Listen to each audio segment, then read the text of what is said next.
ավելի շատ ծրագրեր իրագործել եք Արցախում, թե Տաշիրում։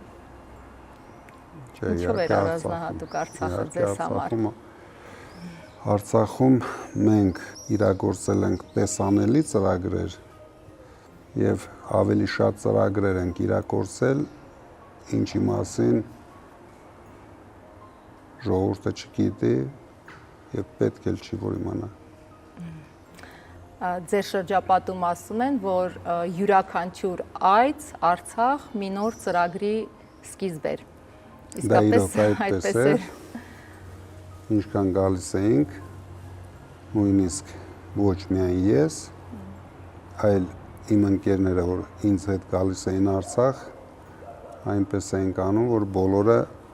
մասնակցեին ինչ-որ ծրագրերի,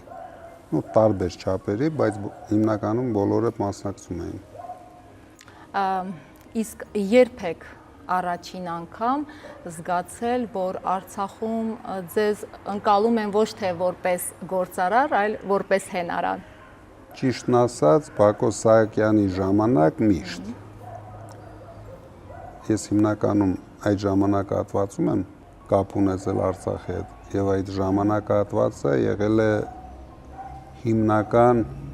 մեր, այսպես ասած, գործունեության ժամանակահատվածը։ Ես համահայկական հիմնադրամի հոգապարծուների խորհրդի անդամ էի եւ ամեն տարի ինձ թվում է ամենամեծ մասնակցությունը ունեի, բայց դա արվում էր ընդամենը մենք գումար էինք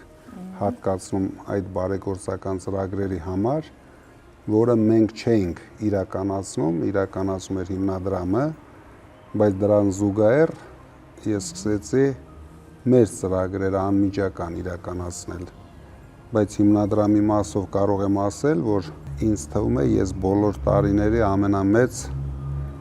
ներդրողն եմ եղել։